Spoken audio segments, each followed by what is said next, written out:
छठी मैया कौन है? पर ब्रह्मा की पुत्री, लॉर्ड ब्रह्मा, ठीक है, ब्रह्मा की पुत्री है, सूर्य देव की बहन है और कार्तिकेय यानी शंकर भगवान के पुत्र कार्तिकेय की पत्नी। हम छठ को इसलिए मनाते हैं कि संसार को चलाने के लिए जन्म देना एक सबसे प्रथम कार्य है और इस कार्य की अधिष्ठात्री देवी छठी को ही दिया गया है।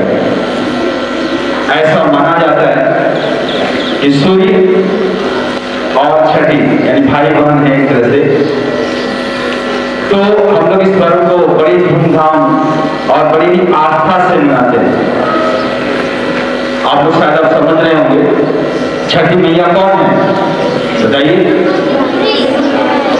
ब्रह्मा की पुत्री, ठीक है, सूर्य देव की बहन है ना, और कार्तिकेय की पत्नी।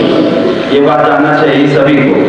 हम लोग ऐसा होता है कि पर्व मनाते हैं लेकिन उनके पीछे के पौराणिक चीजों को जानते नहीं, सिर्फ मनाने जानते हैं। हाँ, छठ पूजा आ गया, मना लो, बहुत अच्छा बात। लेकिन यह एक महान पर्व है जो उत्तर भारत में प्रायः सभी घरों में मनाया जाता है और बड़ी ही आस्था के साथ, बड़ी ही पवित्रता के साथ इसको मनाया जाता है। माना जाता है अगर आप एक छोटी सी भी गलती करेंगे तो आप दंड के भागी। इसलिए इस पर्व को बड़ी ही आस्था के साथ लोग मनाते हैं, विश्वास के साथ मनाते हैं। चलिए मैं कुछ गुनगुना दूं।